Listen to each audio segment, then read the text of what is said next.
Thank you everybody for returning and welcome back. We hope that you enjoyed your lunch and have managed to catch up with friends and colleagues and had a chance to network in the marketplace. We now have something that we always try and do at conference, but we're doing something slightly different this year. And we've got Sarah Clark over there. Wave for Sarah. Who's going to lead on this today. And she's going out into the field for people to ask certain questions. But today we've got Sue North, and we've got Amanda Allard, we've got Pagett, and we've also got Alison Ismail on panel today. Over to you, Sarah. Hello panel, my name's Jacqueline Lockhart and I'm from Rainbow PCF from Nottingham.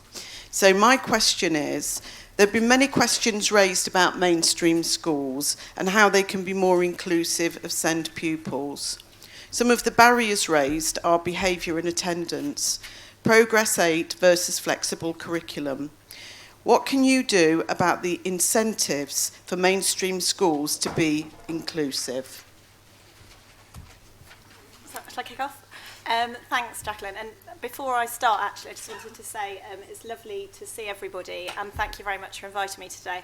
I was one of the people who was caught up a bit in the Paddington line going down and came a very, very long route via Reading, and I walked in halfway through Marine speaking in a slightly disruptive fashion, but sort of got quite goosebumps to see everyone sitting here and feel the vibe of the day. So I'm very, very happy to be here.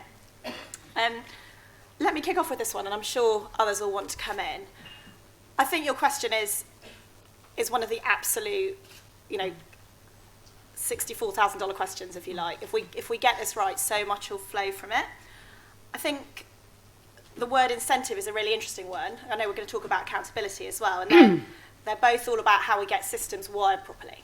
And I think one way to approach this question is to say, actually, we know that there are loads of mainstream schools that already do inclusion absolutely brilliantly, and they do it brilliantly, and not all of them do, obviously, but some of them do it brilliantly, and they do it brilliantly not out of a sort of sense of kind of dour duty, but for good reasons as well. So obviously they know that if they're genuinely inclusive, they're opening up, their school family to a whole range of children and young people with that incredible sort of richness and range of positives and strengths that they bring. So it's hugely in their favour to be inclusive when they do it well.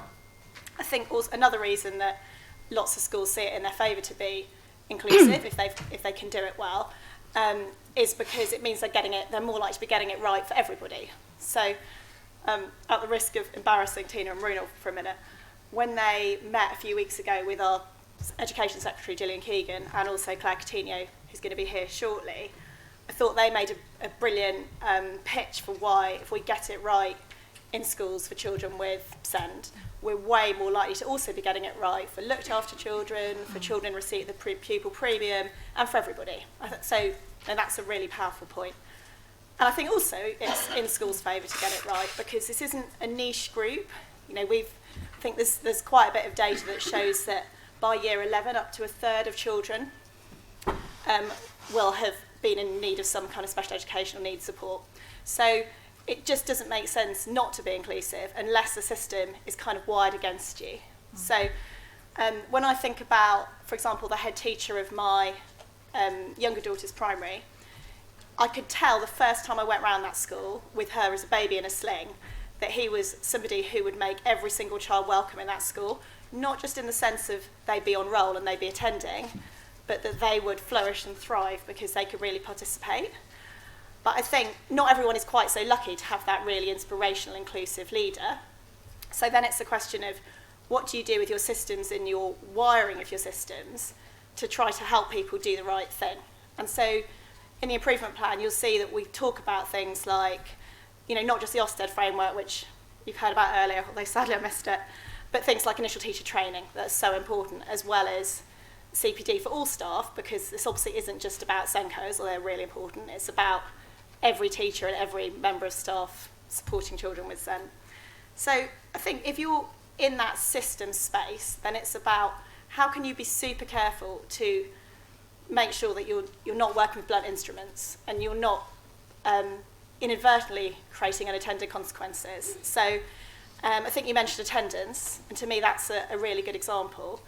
We know that post-COVID, there's been issues with attendance for all young people, children and young people. My older daughter's school, where I'm a governor, we're looking at the attendance figures tonight, and in every single group, nobody is attending as regularly as they did pre-COVID, but that is more marked for our children on SEND support and EHCPs. So it's like, what do you do about that will recognise how important it is for children to fulfil their potential to be able to attend regularly, but doesn't create a sort of blunt instrument that actually is going to work against you. So I hope when you read the improvement plan, you'll think we've done a good job of trying to strike a balance on that. I think, as Marina said when I came in earlier, it's not about a simple answer, it's often about a complicated answer. But if we can get that balance of sort of leadership and culture and systems right, I think that takes us a long way.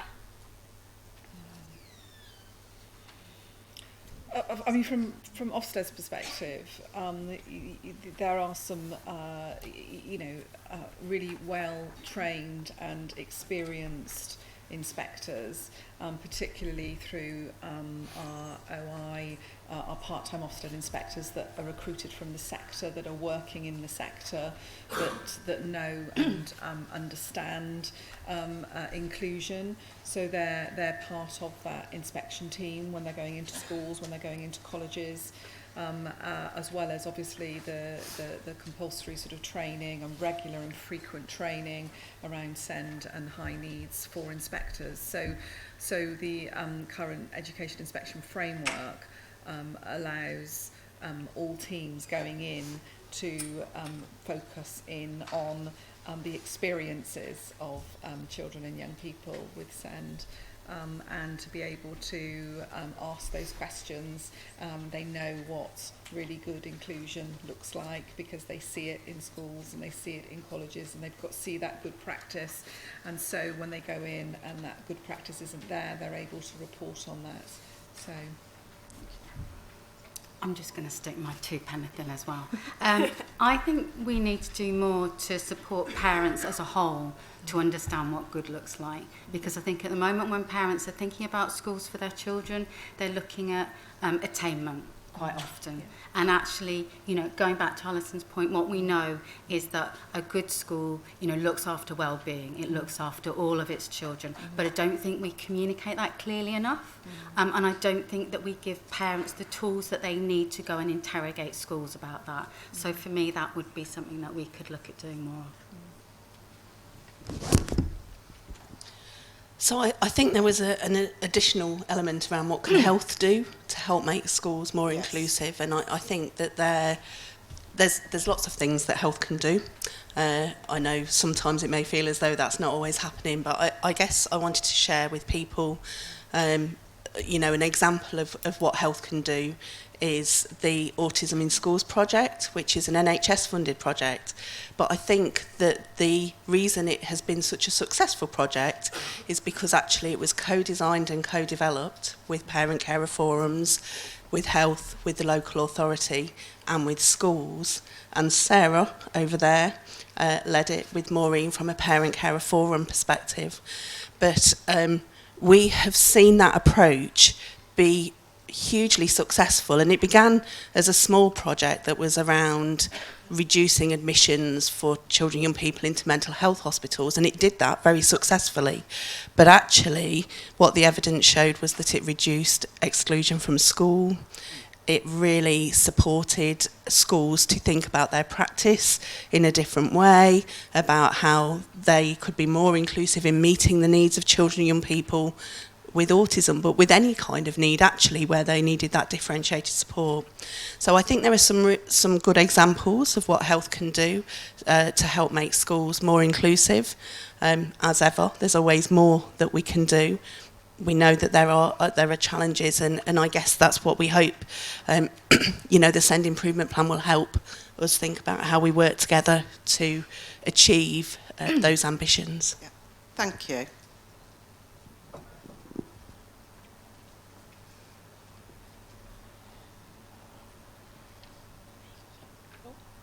Thank you. My favourite word, accountability.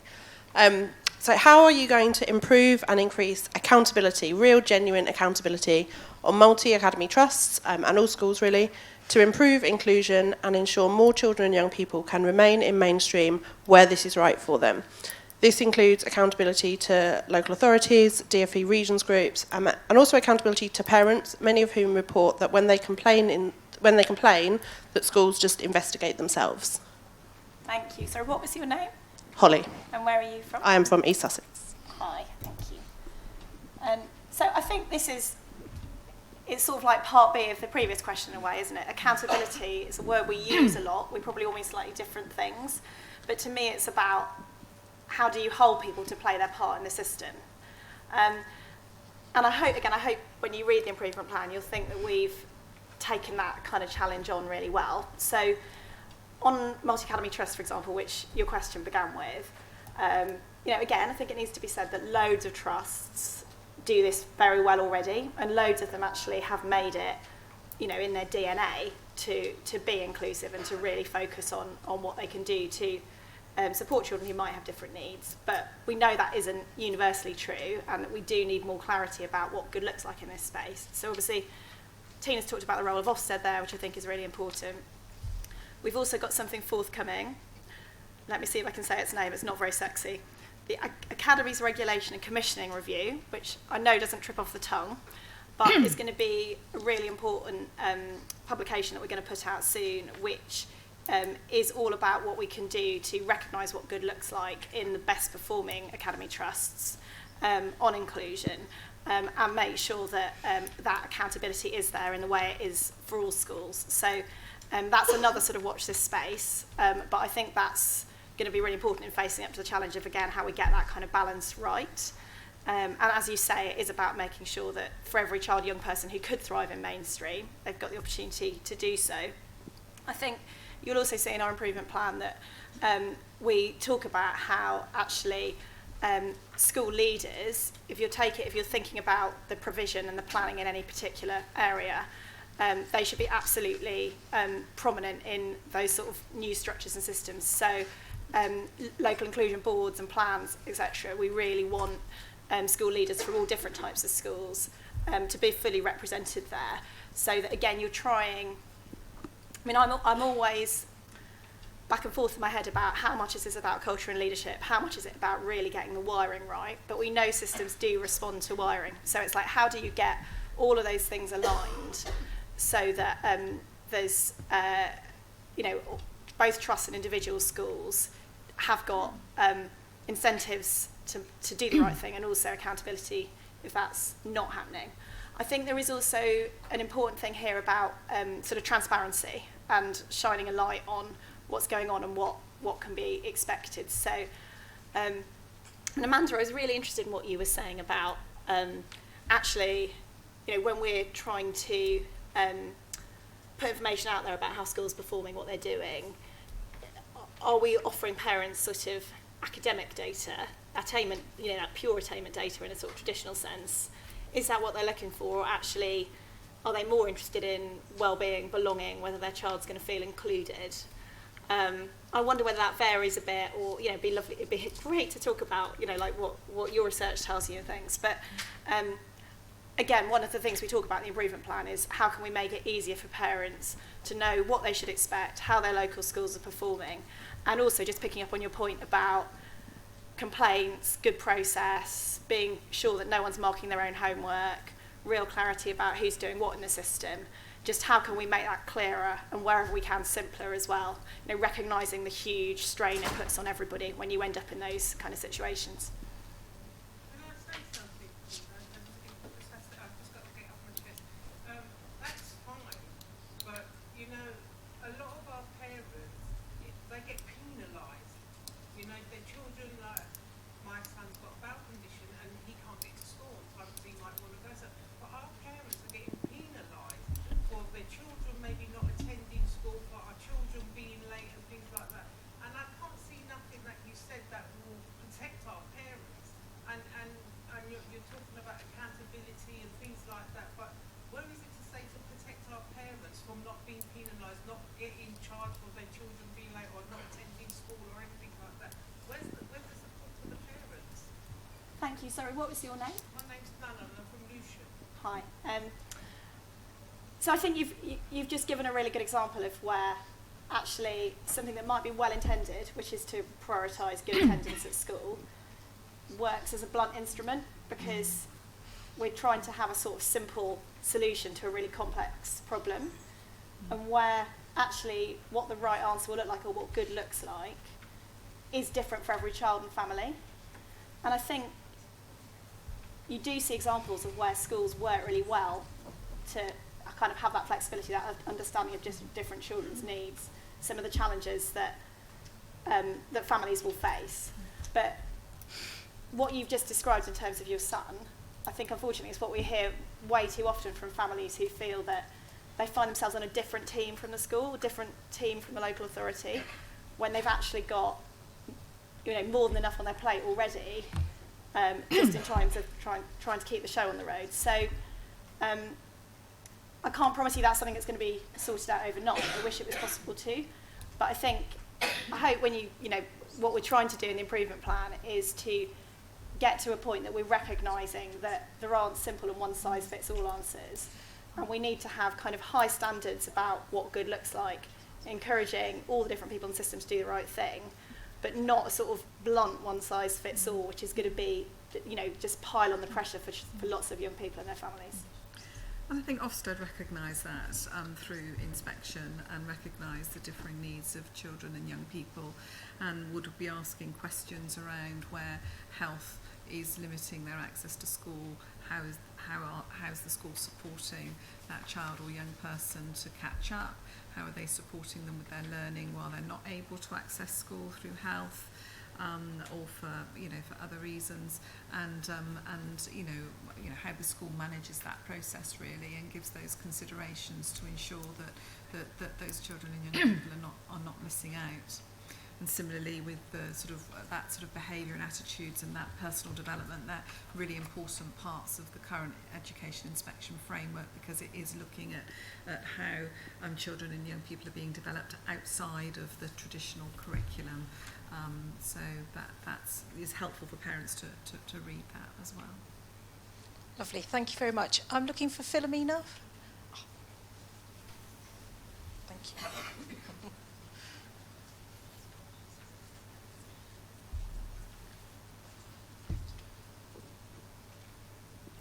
Hello, afternoon everybody. My name is Philomena Johnson and I am the chair of the Parent Care Forum in Southend. Talking to forums, there appears to be an inconsistency across the SEND area inspections, particularly in the role of PCFs. How will you address this? I think the Area SEN 1, as we said this morning, has now finished. That Area SEN 1 inspection framework was a one-off round of inspections to see how local areas were implementing the reforms. And I think we've seen PCFs playing a different role in that inspection process. But from the consultation and from the learning from Area SEN 1, it is really clear the role that PCFs play in that local area partnership. So as we talked through this morning, they feature from that off-site work before the team arrives on site. They're part of all of those leadership meetings. You know, they're at the table alongside the leaders, being able to have their say. The team will be testing out with PCFs and with SENDIAS the lines of inquiry that they're getting from that off-site 2-week work, so that are we getting it right? Are we planning to look at the right things? Is this what you recognise? And then obviously throughout that on-site week as well. So be assured that those schedules you feature heavily, and will probably be taking up too much of your time during that inspection process. Thank you. I'm now looking for Sam.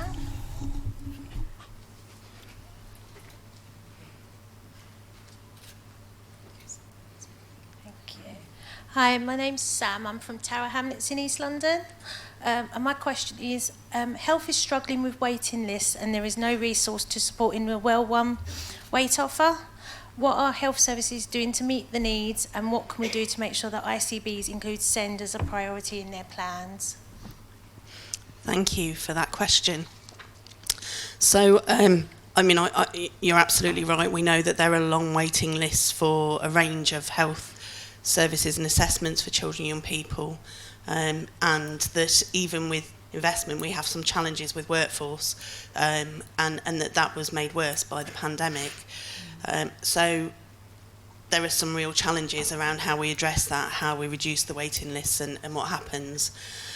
I think your other part of the question is really important as well, around how do we make sure ICBs consider SEND, because I guess for health, what we've had in the last year is a really significant change in the way that health is structured and how it delivers and is accountable for its services with the Health and Care Act, and the creation of integrated care systems.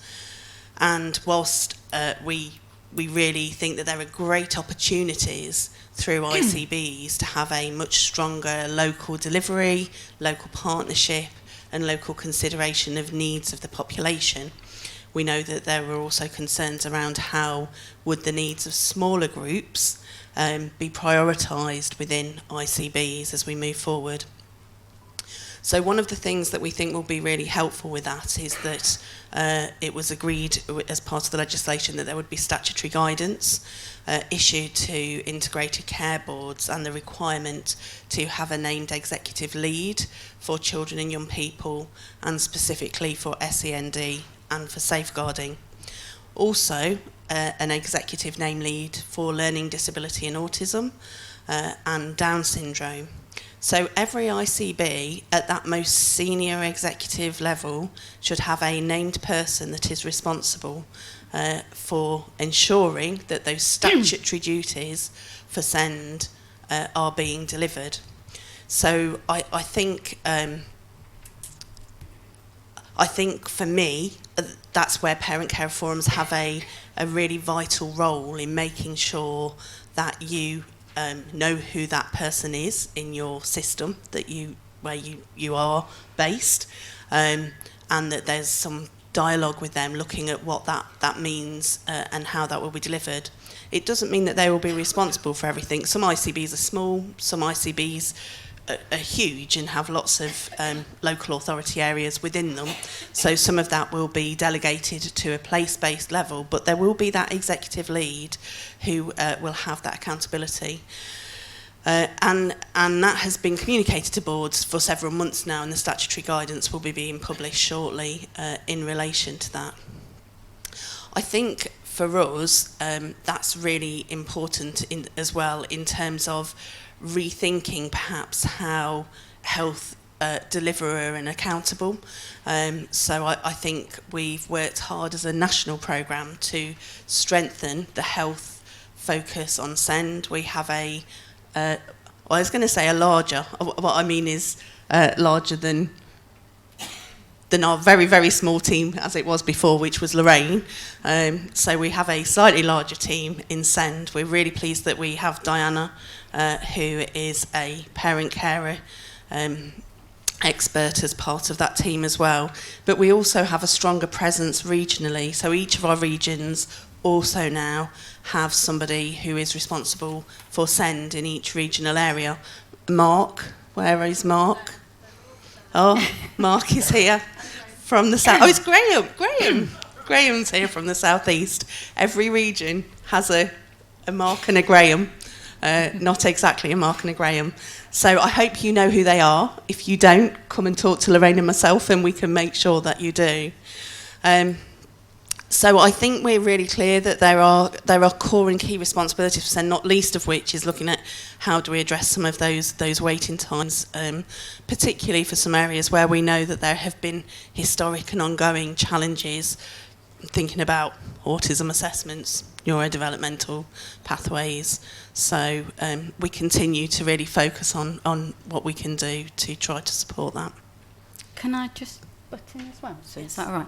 I think some of you will have probably seen our local area checklist. So that has all of the SEND duties or the key SEND duties, especially the ones that are around sort of integrated working, that the local authority and what was the CG and now the place-based healthcare system is supposed to ensure they have in place in order that they can be confident that they're delivering a good SEND system. And we've just been doing a piece of work with Greater Manchester where they've been pulling those together so that they can actually start then to plan out their priorities. So, you know, if they've got, you know, 8 out of the 10 boroughs who are all struggling with one thing, then that's a real priority for change.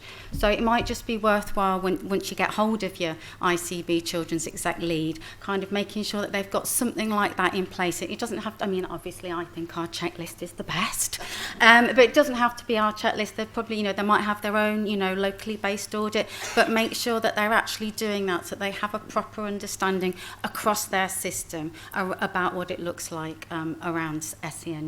So things like that, I think, can make a real difference. Thank you. Our next question. Afternoon, everyone. Hi, I'm Becky from Gloucestershire Parent Carer Forum. My question is, there is a funding crisis in SEND. Almost all LAs have huge deficits. The 6K notional budgets for schools are not transparent nor ring-fenced, and SENCOs need more funding to make sure they can actually do their job. What is the government going to do about this? And specifically for Sue, how do we encourage real joint commissioning to address these issues? Thanks. Thanks, Becky. Shall I kick off and then hand to you, Sue, if that's all right? If I put the microphone like that, can you hear me a bit better now? Yeah, obviously wave your hand if I start dropping off. So thank you, Becky, and I think, again, you sort of put your finger on it in that so many of the sort of personal stories and feedback that we're hearing today from you guys yourselves and your networks is around a lack of funding, and often that's the reason that will be given for why families aren't getting the support they need. And I think we hear that loud and clear and take it very seriously. I think the sort of, to me, massive irony is that actually the government is spending more on high needs and support than it ever has. So this new financial year is about to start. The high need budget is going to be over 10 billion for the first time ever, compared to 6 or 7 billion a few years ago. We had more money in the autumn statement for schools, of which high proportions sort of earmarked for high needs budgets. That's on top of what we got through the spending review. So actually, and again, I think it's a bit of a paradox. It's not how it feels to people, but actually we're spending more money than ever, but that isn't matched either by how people experience the system or how parents and carers and children and young people, their journey doesn't feel like it reflects that new investment, and nor is it reflected in sort of the outcomes that children and young people are achieving or their ability to necessarily fulfil their potential. So that is a sort of massive paradox, and I think it reflects that it's not just about the quantum of funding, and I'm not saying that isn't important, it's hugely important, but it's also about, you know, like you say, is it transparent? How does the money flow? Are we using it correctly? So on local authorities, we recognise that lots of them, particularly post-COVID, are in a really difficult place, and there are various, between ourselves and the Department for, again, very sexy, levelling up housing and communities, there's various schemes we run to help local authorities turn their position round and get back on a more sustainable footing, and some of those are definitely starting to bear fruit. We've also negotiated to put some more flexibility in place for the next few years about how they use their funds to try to kind of start to shift around that super tanker. But I would say, again, like, what we try to sort of set out in our improvement plan, because it follows on from our green paper, is about all the factors you have to have in place to get the system on a financially sustainable footing. So obviously it is about the quantum of money, but it's also about trying to turn things around so that we, wherever possible, we intervene early, we do it on a needs basis, we try to prevent those needs escalating, because we know that later intervention usually costs a lot more, and that's not an efficient way to give out the resources we do have. I think there's other things in the mix there as well. So you talked about SENCOs, and I think it's no point you could have a perfect system and you could have plenty of funding, but if those professional people who are so key to providing a great service for children and young people simply aren't there and can't be found and recruited, then the whole thing comes down. So absolutely we need to look at funding, and I would expect that to be top priority for any set of ministers we have, but it's also about how do we allocate that money, how do we make sure it's spent well, and how do we do things like workforce planning alongside. So, shall I get Panty? Yeah, thank you. So I think the part of the question for me was around how do we support better joint commissioning arrangements, and I think from a health perspective we see the integrated care board landscape as a real opportunity to do that. I mean, that was part of the whole ambition of the development of integrated care systems, was around that local partnership, really developing strong joint planning, joint commissioning, joint delivery arrangements to improve the health and care for the population that the integrated care system serves.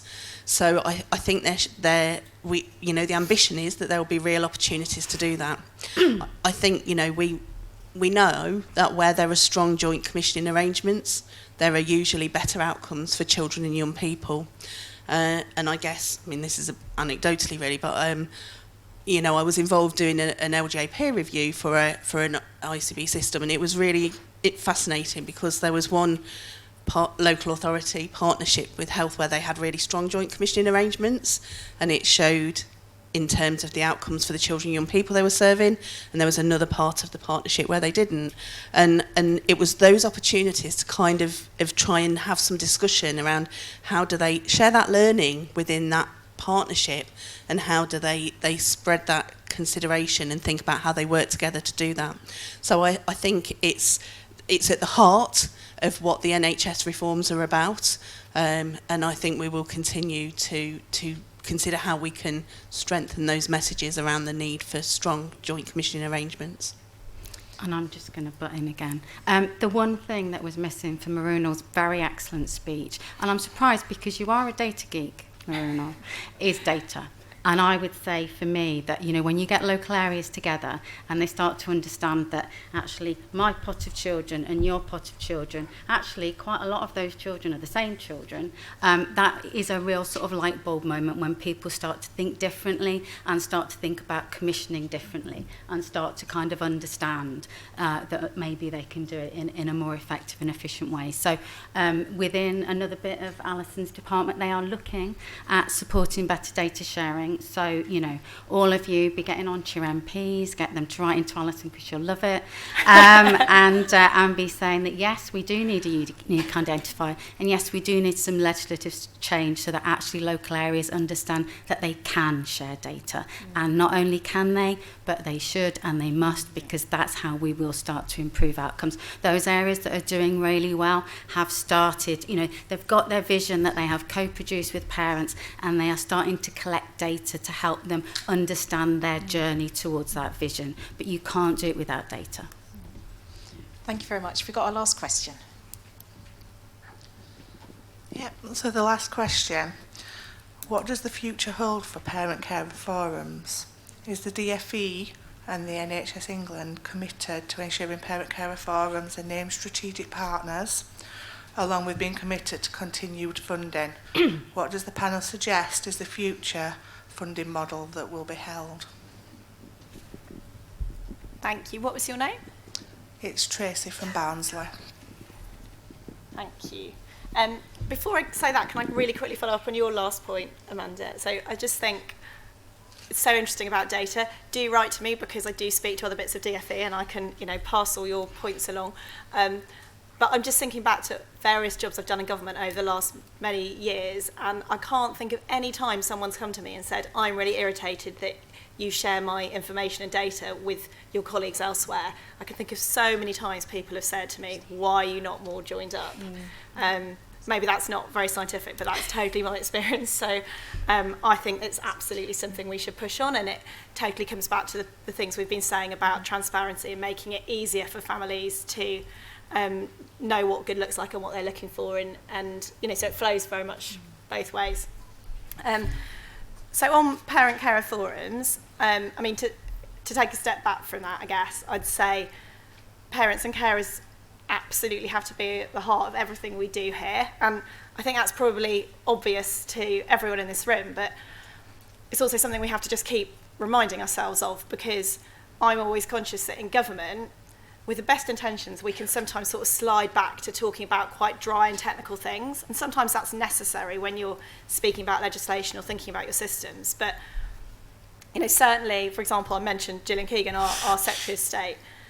She will always say to me, what would parents think of this? What does this actually mean for families? Like, boil it down for me. And I think for her, unless we're really looking at things from that child and young person's point of view, but also their family or carer's point of view, we will slide into that sort of quite dry space that loses sight of actually how it works for families and the things that are really important for children and young people, and also just doesn't look at things through the lens of the school institution or the health service, but thinks about how people's lives realistically operate in practice and what's important to them. So I think parents should be at the absolute heart of everything we do, and we want to rebuild the system and rebuild trust in the system, and we cannot do that without continuing to work really closely with parents and carers. So I think parent-carer forums are going to be absolutely key to that, and I hope you'll feel that the improvement plan reflects that you know, we sort of bake in that, you know, the word we use is co-production, which ironically is probably an example of a bit of a dry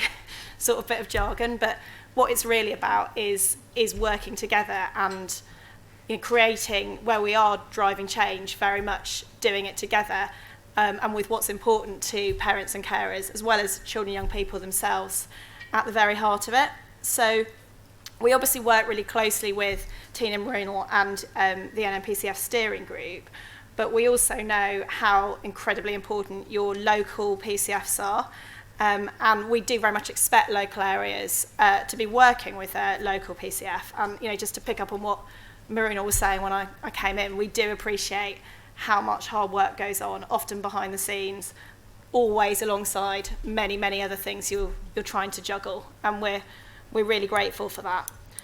And I know I mentioned the new partnerships that we're going to be talking about in the improvement plan, and we'll absolutely be looking for local parent-carer forums to be at the centre of those. I think we've on the funding point, we've provided funding since, I think, 2008. Current contract runs to 2025.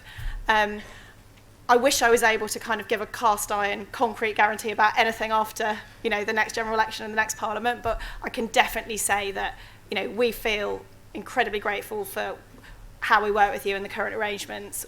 It's absolutely, you know, a golden thread through everything we're trying to do, that we keep up that involvement and that close relationship. And I'd absolutely see it as being completely key going forward.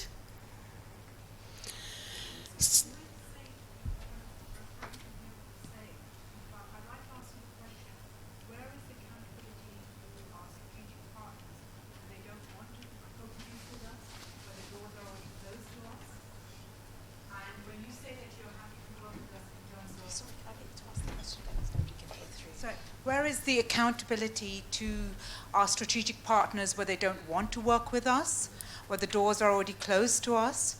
And when you say that you work to us and the funding that you give to us, the amount of work that many of us are sitting here and we do day in, day out, hours where we give up our lives, we neglect our children and our families, that is, you're really getting us for nothing. The reality is that you're really getting us for nothing.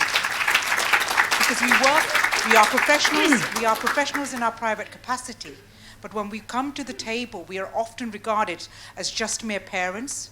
We're not regarding with the professional respect and professional courtesy at all that should be given to us, and we are not parents. We may be titled as parent carers, but we are consultants to the policies that you truly make. Thank you.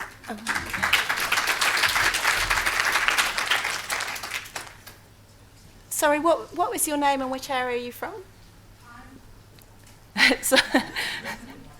My name is Sharula Kangle, and I am the co-chair for Empowering Parents Together for the London Borough of Redbridge. Thanks, Sharula. So I think you got the biggest applause so far in the room. And I think... And I don't want it, but what I do want is clear answers. I don't want all the wishy-washy answers of how great our relationships are, when the reality is that we don't have good relations. And the work and the onus on the PCF is so high. We tick a box at the end of the day. That's where it's coming from. We do hours and hours of legwork, your feedback for yous as volunteers. Yous are getting funded for that. The schools are getting funded for that. But yeah, we get a tiny little budget to make sure we can do this for yous. But we're a group of volunteers that go out there. Our days don't end when we go home. Yours do. You get paid for that, we don't. And where she's coming from is, it's constant for us. And for what? Your data. Because that's how it feels. We tick your box. See you later. Yeah, so I'm really sorry. Oh, sorry, I've been hogging, so do you want to go next? Maybe I can... Well, I guess I was going to say I'm really sorry if that's how it feels. And I appreciate that often, that is how it feels. And I know that there are real challenges sometimes in seeing how the involvement has led to where we end up. I guess I can only say that I think the value that you bring, never underestimate the impact that it has on the policies and the work that is developed across government. That doesn't address the issue of the fact that I know for many members of forums you work far more hours than there's ever any remuneration for within a forum setting, and that, as you say, this is not your job. You have a life, you have a family, you have a child, and We do get up this room here, we're all the same, so we don't treat each other that way. But when we are sat in a room full of professionals, 9 times out of 10 we get treated like parents, not professionals. We could probably have professional after the professionals, because we know and do their job better than them, because we've been doing it for that long unpaid. But they don't treat us that way, none of you do. Like, I'm not personally used. I can't comment on that, but that's how as well. When you get doing all this legwork for nothing, and then you get treated so bad. Like it's I'm not going to make you feel any better about that. I suppose what I would reflect on is that when we talk to leaders who are doing a good job, they are working. I'm not saying they're still not exploiting them, but they are working hand in glove with their parent carer forum, and they are absolutely taking them seriously. And when we work with local areas, we are really clear with them that there is no point doing a piece of work unless you have parents in the room, because of that expertise. I mean, and I think that is true at a strategic level, but I also know it's true in individual clinic consultations, that the expertise that parents have often is more than a clinician will have, because sometimes of the complexity of your child's needs. And I think there is still a long way to go for the professional workforce to understand that, and to understand the wealth of experience that you bring. But I do think I'm always on a journey, but and it's clear that lots of areas have still got a really long way to go. But I think there are some outstanding examples, and I know Kath has got her own room at Rochdale, and can go in any time. And I think that good leaders are really open to being challenged. And that is what you do so brilliantly, and needs to happen, because otherwise it's not co-production. I don't think I can help any more. No, than that. I think Sorry, as well. I'm just going to keep us sorry. Excuse me. No, I'm sorry. Excuse me. The people online can't hear when people call out. We haven't got mics for everybody, and there's already confusion online for those people who are viewing online. They can't hear when you're shouting out in the room. And so there's a bit of confusion. They don't know what you're answering to. Can we let the panel just finish? And then if you have something else to ask, because we've got to keep to time, because the ministry is coming, we've got a workshop in between. We can take your questions, and you can speak to the panel probably during the break in a minute, if that's helpful. But online they can't hear the questions. So it's great that you're passionate, and I really welcome the questions. But can we just keep it to order just for a minute and let the panel finish what they were saying? Thank you. So I think I would just want to kind of follow on from what Amanda said, that I think we know that there are lots of examples where your participation and engagement and co-production has made a huge difference. We know there are some areas where there are real challenges in that being really meaningful, and and I am really sorry if people feel that your involvement is not respected, that you're not respected, and you're not treated as a partner, because that's what it's about.